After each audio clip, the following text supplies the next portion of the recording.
আচ্ছা দেখো, আমরা গুরুত্বপূর্ণ যে সকল বিষয়গুলো আছে সেগুলো একটু রিভাইজ দেওয়ার চেষ্টা করি। হ্যাঁ, তো কাজের যে সূত্র সেটা আমরা জানি না যে কাজের সূত্র হচ্ছে তোমার কাজের সূত্র কি? কাজের সূত্র হচ্ছে তোমার ডাব্লু সমান সমান এফ এস। হ্যাঁ, এটা হচ্ছে আমাদের কাজের সূত্র। তো এখানে ডাব্লু মানে কি? ডাব্লু মানে হচ্ছে তোমার কাজ, এফ হচ্ছে তোমার কি বল, এবং এস হচ্ছে তোমার সরণ। অর্থাৎ কাজ কখন বোঝাবে বলো তো? কোনো বস্তুর ওপর তুমি যদি বল প্রয়োগ করে কিছু পরিমাণ সরণ ঘটাও, তখনই আমরা সেটাকে পদার্থবিজ্ঞানের ভাষায় কি বলতে পারবো? কাজ বলতে পারবো। এছাড়া কিন্তু আমরা সেটাকে কাজ বলতে পারবো না। তো মনে করো যে তুমি এক জায়গায় বসে বসে অনেক কাজ করলা, কিন্তু সেটা ফিজিক্সের ভাষায় আমরা কাজ বলতে পারবো না। তখনই আমরা কাজ বলতে পারবো যখন তুমি বল প্রয়োগ করবা এবং এস পরিমাণ সরণ ঘটাবা, ঠিক আছে? তখন আমরা সেটাকে কাজ বলতে পারবো।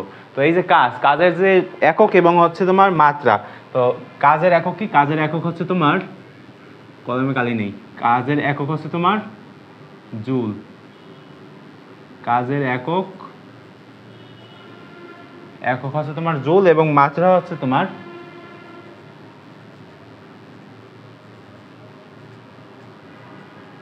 ঠিক আছে, এটা হচ্ছে আমাদের মাত্রা। আর এরপরে তোমার কাজের পর যে বিষয়টা আসছে সেটা হচ্ছে তোমার কি? সেটা হচ্ছে তোমার শক্তি। তো শক্তির বেলায়ও ঠিক একই রকম, অর্থাৎ শক্তির যে একক সেটা হচ্ছে তোমার জুল, আর শক্তির যে মাত্রা সেটাও হচ্ছে কি? কাজের মতোই। মানে এগুলো যদি তোমাদের এমসিকিউতে আসে বা হচ্ছে ক নাম্বারে আসে, তাহলে কিন্তু এগুলো লিখে দিলেই কি ম্যাথ শেষ। ঠিক আছে, বুঝতে পারলা? কাজ এবং শক্তি গেল। তো কাজ এবং শক্তি যদি যায়, তাহলে এরপরে যেটা আসবে সেটা হচ্ছে তোমার এখানে কিছু ম্যাথ দেওয়া আছে। হ্যাঁ, তো তুমি যদি ম্যাথটা করতে চাও করতে পারো, আমি চাইলে করাতে পারি। তো কি করা যায় বলো তো? এখানে বলছে যে আমি একটু মুখে বলি। হ্যাঁ, যে একটা বস্তুর ওপর হচ্ছে তোমার 100 নিউটন বল প্রয়োগ করা হয়েছে। তো একটা বস্তুর ওপর কত নিউটন বল প্রয়োগ করা হয়েছে? 100 নিউটন বল প্রয়োগ করা হয়েছে। তো 100 নিউটন বল প্রয়োগ করে হচ্ছে তোমার সরণ ঘটাইছে হচ্ছে তোমার 10 মিটার। তো একটা বস্তুর ওপর 100 নিউটন বল প্রয়োগ করে 10 মিটার সরণ ঘটাইছে। তো ঘর্ষণ বল যদি বিপরীত দিকে 10 নিউটন হয়, তো ঘর্ষণ বল আছে আবার একটা। তো ঘর্ষণ বলকে আমরা হচ্ছে কী দ্বারা চিহ্নিত করি বলো তো? আমরা এটাকে যে কোনো কিছু দ্বারা চিহ্নিত করতে পারি। তো মনে করো যে ঘর্ষণ বল হচ্ছে ঘর্ষণ বলকে আমরা কী দ্বারা চিহ্নিত করতে পারি? আচ্ছা, মনে করো যে এটা হচ্ছে তোমার ঘর্ষণ বল। তো ঘর্ষণ বল 10 নিউটন। তো ঘর্ষণ বল যদি তোমার 10 নিউটন হয়, তবে তুমি কতটুকু কাজ করছো এবং ঘর্ষণ বল দ্বারা কতটুকু কাজ করা হয়েছে। তো এটা হচ্ছে তোমার কোশ্চেন। তো এটা যদি তোমার কোশ্চেন হয়, তাহলে দেখো এখানে একটা চিত্র আছে না, যে এই যে একটা বস্তু আছে, তো ওই বস্তুটার ওপর হচ্ছে তোমার 100 নিউটন বল প্রয়োগ করা হয়েছে। তো 100 নিউটন বল প্রয়োগ করে আর কি কত পরিমাণ সরণ ঘটাইছে? 10 মিটার পরিমাণ সরণ ঘটাইছে।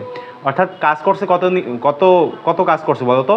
সে হচ্ছে তোমার ডাব্লু সমান সমান এফ এস, অর্থাৎ এফ হচ্ছে তোমার যে বলটা সে প্রয়োগ করছে, অর্থাৎ ডাব্লু সমান সমান কি?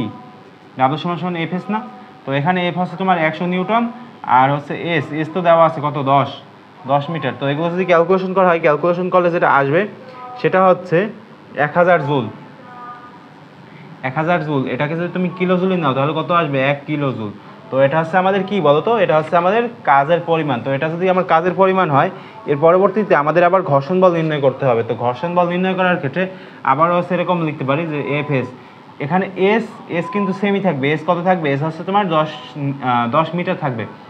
কিন্তু এখানে যে তোমার এফ আছে, এফ এটা হচ্ছে তোমার মাইনাস এফ। কেন মাইনাস? কারণ এটা হচ্ছে তোমার ঘর্ষণ বল দ্বারা কৃত কাজ। এটা হচ্ছে তোমার ওই যে তুমি যে বলটা তুমি যে বলটা প্রয়োগ করছো সেই বল দ্বারা কৃত কাজ হচ্ছে তোমার এটা, আর এটা হচ্ছে তোমার ঘর্ষণ বল দ্বারা কাজ। তো ঘর্ষণ বল দ্বারা তোমার কাজ এটা কত হবে? ঘর্ষণ বল দ্বারা কাজ হবে তোমার -100 কি বলতো জুল। বুঝতে পারলা? তো একটা হচ্ছে তোমার বল দ্বারা কত কাজ করলা, আর একটা হচ্ছে তোমার ঘর্ষণ বল দ্বারা কত কাজ করলা। সেটা ঘর্ষণ বল দ্বারা যে কাজটা করা হয়েছে এটা হচ্ছে তোমার ঋণাত্মক। কেন ঋণাত্মক?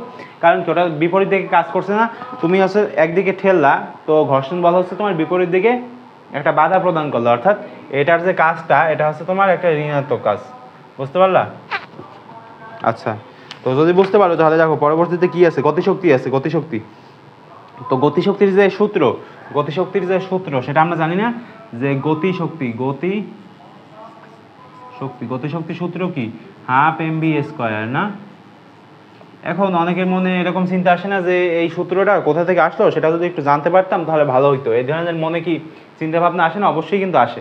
তো এখন হচ্ছে আমরা দেখার চেষ্টা করব যে এই সূত্রটা কিভাবে আসলো এবং কোথা থেকে আসলো সেটা।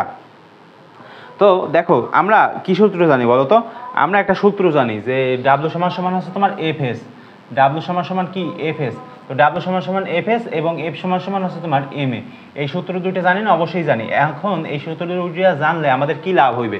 হ্যাঁ, আমাদের একটা লাভ আছে। কি লাভ আমি বলতেছি। আমরা আর একটা সূত্র জানি যে এস সমান সমান হচ্ছে তোমার হাফ এটি স্কোয়ার এবং আর একটা সূত্র হচ্ছে তোমার ভি সমান সমান এটি। এখন এই চারটা সূত্রই আমাদের দরকার যদি আমরা এই সূত্রটা বের করতে চাই যে কীভাবে আসলো সেটা যদি আমরা দেখতে চাই। তাহলে এখন এই যে দেখো ডাব্লু সমান সমান কী আছে? ডাব্লু সমান সমান এফ এস আছে। এখন ডাব্লু সমান সমান যে তোমার এফ এস আছে আর এখানে এফ মানে কি? এফ মানে হচ্ছে তোমার এম এ, অর্থাৎ এম এ আর এখানে কি আছে? এস আছে। এই এসটাকে গুণ দাও, তো গুণ দিলে এখন কি আসলো? এখানে এম এ এস। তো এম এ এস যে আসলো, এখন তুমি কি করতে পারবা? এখন তুমি যেটা করতে পারবা সেটা হচ্ছে এম এর জায়গায় এম এ থাকবে এবং এখানে যে এস আছে এস এর বদলে তুমি এটা লিখতে পারো। এই যে এস আছে না হাফ এটি স্কোয়ার, তুমি এখানে হাফ এটি স্কোয়ার লেখো। হাফ এটি স্কোয়ার যদি তুমি লেখো তাহলে নিচে তুমি কি লিখতে পারবা? হাফ এটি স্কোয়ার। তাহলে নিচে হচ্ছে তুমি যেটা লিখতে পারবা সেটা হচ্ছে তুমি হাফ, এখানে হচ্ছে তোমার এম লিখলা আর এখানে এ আর এ গুণ হবে। এ আর এ গুণ হলে তোমার এ স্কোয়ার আর এখানে টি স্কোয়ার আগের মতো থাকবে, তো সমস্যা নেই। এখন এম এ স্কোয়ার এবং টি স্কোয়ার যদি এখানে থাকে তাহলে আমরা এখন এখান থেকে কি করতে পারি বলো তো? আমরা একটা জিনিস করতে পারি, সেটা হচ্ছে দেখো এখানে এই যে এটি এ এবং টি আছে, এ এবং টি আছে, এই দুইটার বেলায় আমরা একটু পরে আসি। এ এবং টি আছে আর এখানে ভি সমান সমান কি? ভি সমান সমান হচ্ছে তোমার এটি। এখন তোমরা বলবা যে ভাই এখানে তো স্কোয়ার দেওয়া আছে আর এখানে তো স্কোয়ার দেওয়া নাই, তো আপনি কীভাবে মিলাবেন? এটা না, এটা তোমাদের মাথায় আসবে না, আসলেও কোনো সমস্যা নেই। তো তুমি যেটা করতে পারবে সেটা হচ্ছে এই দেখো হাফ এম এর জায়গায় হাফ এম থাকবে, কিন্তু এই যে এ স্কোয়ার এবং টি স্কোয়ার আছে না, তুমি যদি এখানে ভি স্কোয়ার দাও, ভি স্কোয়ার দেওয়া মানে কি? এ স্কোয়ার টি স্কোয়ার, এরকম না? অর্থাৎ এই যে এ স্কোয়ার টি স্কোয়ার মানে কি? তাহলে এ এবং টি এটা সম্পূর্ণের উপর কি হোল স্কোয়ার না? হোল স্কোয়ার যদি হয় তাহলে এই যে এটি, এটি মানে কি এখন বলো তো? এটি মানে হচ্ছে তোমার হাফ এম ইন্টু ভি, এটা কি ভি স্কোয়ার। তো দেখো এরকমভাবে এই সূত্রটা কিন্তু এসে পড়ছে হাফ এম ভি স্কোয়ার। বুঝতে পারলা যে কীভাবে আসলো এই সূত্র? তো এরকমভাবে এই সূত্রটা আসছে। তো এটা হচ্ছে আমাদের প্রতিপাদন যে কীভাবে আমাদের এই গতিশক্তি মানে গতিশক্তির যে সূত্র সেটা কীভাবে আসলো, এটা এরকমভাবে। হ্যাঁ, আর এই যে হাফ এম ভি স্কোয়ার এই সূত্র দিয়ে আমরা কী করতে পারবো? তো মনে করো যে একটা ভর দেওয়া হইলো, ভর কত কেজি? ভর হচ্ছে তোমার 50 কেজি আর এখানে ভি স্কোয়ার অর্থাৎ ভি এর মান দেওয়া হইলো, কত দেওয়া হইলো? যে 20 মিটার পার সেকেন্ড। তো 20 মিটার পার সেকেন্ড যদি দেওয়া হয় এবং যদি তোমার ভর দেওয়া থাকে তাহলে তুমি গতিশক্তি নির্ণয় করতে পারবে না? হ্যাঁ, গতিশক্তি নির্ণয় করতে পারবো। কীভাবে করতে হবে? এম ভি স্কোয়ার, এখানে হচ্ছে তুমি হাফের জায়গায় হাফ লিখবা আর এম এর জায়গায় এম লিখবে, এম কত 50 আর হচ্ছে তুমি ভি এর জায়গায় ভি লিখবে। এখন যদি এটা ক্যালকুলেশন করো তাহলে কি এসে যাবে? এটা হচ্ছে গতিশক্তি, সেটা এসে যাবে। হ্যাঁ, তো গতিশক্তি যদি আসে এরপরে আমাদের এখানে বিভব শক্তি আছে। এখন দেখো তোমার এখানে বইতে দেওয়া আছে যে বিভব শক্তি এবং গতিশক্তি সূত্র দুইটা প্রায় একই রকম, কিন্তু একটা সমস্যা আছে। কি সমস্যা আছে? এটা হইলো এটা হইলো এখন বিভব শক্তি, বিভব শক্তি, বিভব শক্তি। তো বিভব শক্তির বেলায় আমরা কি লিখতে পারি বলো তো? বিভব শক্তির বেলায় আমরা যেটা লিখতে পারি সেটা হচ্ছে ভি, ভি সমান সমান হচ্ছে তোমার হাফ কে এক্স স্কোয়ার। তো ভি সমান সমান যে হাফ কে এক্স স্কোয়ার, এখানে এক্স মানে কি এবং কে মানে কি? কে হচ্ছে তোমার স্প্রিং ধ্রুবক, এখানে কে হচ্ছে তোমার এটা স্প্রিং ধ্রুবক এই যে এটা, আর এখানে এক্স হচ্ছে তোমার যে এটা কতটুকু দূরত্বে গেল স্প্রিংটা সেটার যে পরিমাপ সেটা হচ্ছে তোমার এক্স। তো এই দুইটার মান কোশ্চেনে দেওয়া থাকবে, কোশ্চেনে যদি দেওয়া থাকে তাহলে তুমি বিভব শক্তি নির্ণয় করতে পারবা স্প্রিংয়ের বেলায় আর কি। হ্যাঁ, স্প্রিংয়ের বেলার কথা বললাম, তো স্প্রিংয়ের ক্ষেত্রে এরকমভাবে তুমি নির্ণয় করতে পারবা। তো এরকম যদি তুমি নির্ণয় করতে পারো তাহলে এখানে তোমার কিছু ম্যাথ আছে, ম্যাথগুলো করতে পারবা। তো ম্যাথগুলো যদি করতে পারো এখানে আর একটা জিনিস আছে যে এমজিএইচ, এমজিএইচ এটা হচ্ছে তোমার বিভব শক্তি, তুমি বিভব শক্তি নির্ণয় করতে পারো এমজিএইচ সূত্র দিয়ে। এখানে এম হচ্ছে তোমার ভর আর জি হচ্ছে তোমার গ্র্যাভিটি এবং এইচ হচ্ছে তোমার যে এই যে নিচ থেকে ঠিক কত দূরত্বে তোমার বস্তুটা উঠলো, এই যে পরিমাপটা আছে না, এই পরিমাপটা হচ্ছে তোমার এইচ। তো এইচ যদি এটা হয় তাহলে তুমি কি নির্ণয় করতে পারবা? বিভব শক্তি নির্ণয় করতে পারবা। বিভব শক্তি কোথা থেকে হিসাব করে? নিচ থেকে নাকি উপর থেকে? অবশ্যই কিন্তু নিচ থেকে, অর্থাৎ নিচ থেকে এখান থেকে যদি তুমি বিভব শক্তিটা নির্ণয় করো তুমি কিন্তু নির্ণয় করতে পারবা। আর গতিশক্তি নির্ণয় করে উপর থেকে, উপর থেকে কত দূর মানে কত নিচে পড়লো সেই ভিত্তিতে কিন্তু আমরা কি হিসাব করি বলো তো? গতিশক্তি। ঠিক আছে, বুঝতে পারলা? আর এরপর হচ্ছে এই যে অনাবায়নযোগ্য শক্তি এবং নবায়নযোগ্য শক্তি, এগুলো কিন্তু প্রচুর পরিমাণে আসবে। তো খ নাম্বারে আসবে, তো খ নাম্বারে মানে লেখার জন্য প্রস্তুত হয়ে যাও, এগুলো অবশ্যই আসবে। আর হচ্ছে এগুলো হচ্ছে তোমার যে এই যে টেস্ট পরীক্ষার সামনে তোমাদের, এরপর হচ্ছে তোমার সাধারণত যে ধরনের পরীক্ষাগুলো থাকে সেই পরীক্ষায় তুমি এগুলো দিয়ে একবার অনেক কিছুই কিন্তু কমন পেয়ে যাবা। তুমি শুধু জাস্ট কী পড়বা বলো তো, এখান থেকে হচ্ছে তুমি এই যে নবায়নযোগ্য শক্তি, অনবায়নযোগ্য শক্তি, এবার হচ্ছে তোমার শক্তি রূপান্তর, ভর এবং শক্তির যে সম্পর্ক সেটা। তো ভর এবং শক্তি, অর্থাৎ ভর এবং শক্তি যদি আসে তাহলে আমরা কি জানি বলো তো, এই যে এই সূত্র তো আমরা জানি, কিন্তু এই খুবই মানে দুঃখজনক একটা অবস্থা যে এগুলো দিয়ে তোমাদের কোনো ম্যাথ ট্যাথ কিছুই আসবে না, অনেক সময় এসে যেতে পারে। সেটা হচ্ছে যে মানে আমি জানি না যে কখন আসবে কিনা। আর এখানে হচ্ছে তোমার সি মানে কি আলোর বেগ, আলোর বেগ মানে কি 3 × 10⁸ মিটার/সেকেন্ড, এটা হচ্ছে তোমার আলোর বেগ। আর এম মানে হচ্ছে তোমার ভর হচ্ছে তোমার একটা কিছু দেওয়া থাকবে, কোশ্চেন দেওয়া থাকবে, হচ্ছে তুমি নির্ণয় করে ফেলতে পারবা। তো এই হলো কথা। আর এরপরে আমরা আরও কিছু নির্ণয় করি একটু, যত নির্ণয় করবো ততই ভালো, যত প্র্যাকটিস করবে ততই ভালো। অর্থাৎ কোনো একটা ফ্লোর মধ্যে থাকতে পারলে তোমারও লাভ আমারও লাভ। এখানে এই যে বিক্রিয়াটা দেখতে পাচ্ছ, বিক্রিয়াটা পড়বা। বিক্রিয়াটা যদি পড়ো, অর্থাৎ ওই যে ইউরেনিয়াম যে ধ্বংস হচ্ছে এটার যে বিক্রিয়া সেটা। এরপর হচ্ছে আমাদের যে জিনিসটা আসবে সেটা হচ্ছে ক্ষমতা। ক্ষমতা ক্ষমতা ক্ষমতা ক্ষমতা খুবই একটা মানে হট টপিক। এখান থেকে হচ্ছে তোমার মানে প্রতি বছরই কিন্তু কোশ্চেন আসবে, এমসিকিউ হোক, সিকিউ হোক, বা হচ্ছে তোমার শর্ট কোশ্চেন হোক, অর্থাৎ ক বা খ যেখানেই হোক একটা কোশ্চেন তো আসবেই এখান থেকে, ঠিক আছে। তো পি সমান তোমার W/T, আর এখানে পি হচ্ছে তোমার ক্ষমতা, আর ডাব্লিউ হচ্ছে তোমার কাজ, আর টি হচ্ছে কি বলো তো, টি হচ্ছে তোমার সময়। তো এগুলো যদি থাকে তাহলে আমরা এগুলো নির্ণয় করতে পারবো। আর এখানে তোমার ক্ষমতার যে এককগুলো আমি একটু লিখে দিই, যে একক হচ্ছে তোমার ওয়াট। আর হচ্ছে ক্ষমতার যে মাত্রা, ক্ষমতার মাত্রা কি, ক্ষমতার মাত্রাটা হচ্ছে তোমার ml² T⁻³ ঠিক আছে। এটা হচ্ছে আমাদের ক্ষমতার মাত্রা। এগুলো মুখস্থ করবা, মুখস্থ না করলে হচ্ছে কিন্তু হবে না। আর দেখো সর্বশেষে আমাদের কি আছে, কর্মদক্ষতা আছে। কর্মদক্ষতা, ক্ষমতার পর কি আছে, ক্ষমতার ম্যাথ আমরা পরে আচ্ছা তোমার যদি ইচ্ছা থাকে, দেখো এখানে কি কি ম্যাথ আছে, কাজের সূত্র আছে, কাজের সূত্র দিয়ে ম্যাথ করানো হয়েছে। তো কাজের সূত্র দিয়ে যদি তুমি ম্যাথ করতে চাও, তুমি কি করবা, আমার প্লে লিস্ট করা আছে, কাজ শক্তি ক্ষমতা নামে একটা প্লে লিস্ট করা আছে, যে দেখো এই ইউটিউব চ্যানেলেই আছে। তো সেখানে যদি তুমি যাও তাহলে তুমি পেয়ে যাবা যে কাজের সূত্র দিয়ে কিভাবে কি ধরনের ম্যাথ আমি করতে পারবো।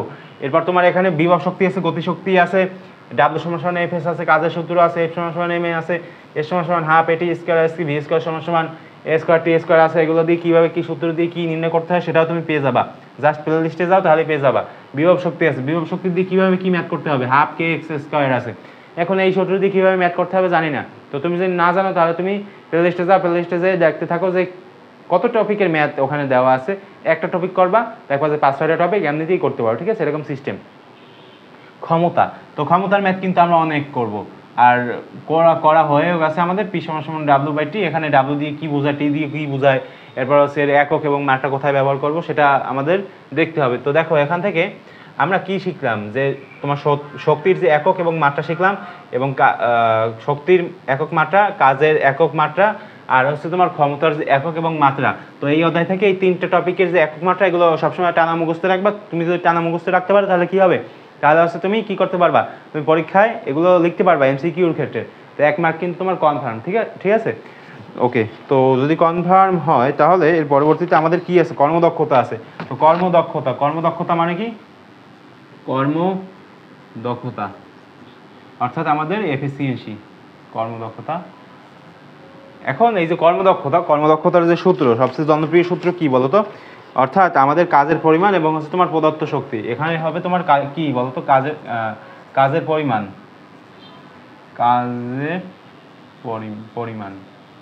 কাজের পরিমাণ, আর এখানে হবে তোমার প্রদত্ত শক্তি, আর ইনটু হবে তোমার 100%। এই যে কর্মদক্ষতা কিন্তু ওই যে পার্সেন্টেজে হিসাব হয়, ঠিক আছে, যে কত পার্সেন্ট শক্তি অপচয় হলো, কত পার্সেন্ট শক্তি মানে উৎপাদন হইলো, এটা।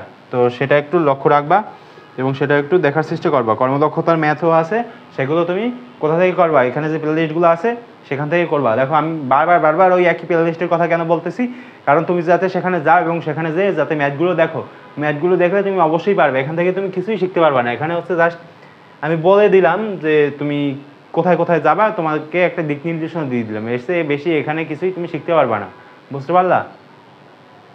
ওকে, তো দেখা হচ্ছে পরবর্তী ভিডিওতে। সেই পর্যন্ত সবাই ভালো থাকো। আর এই যে চ্যানেলটা আছে, এই চ্যানেলের যে পোস্টগুলো আছে সেগুলো একটু দয়া করে একটু দেখো, হ্যাঁ।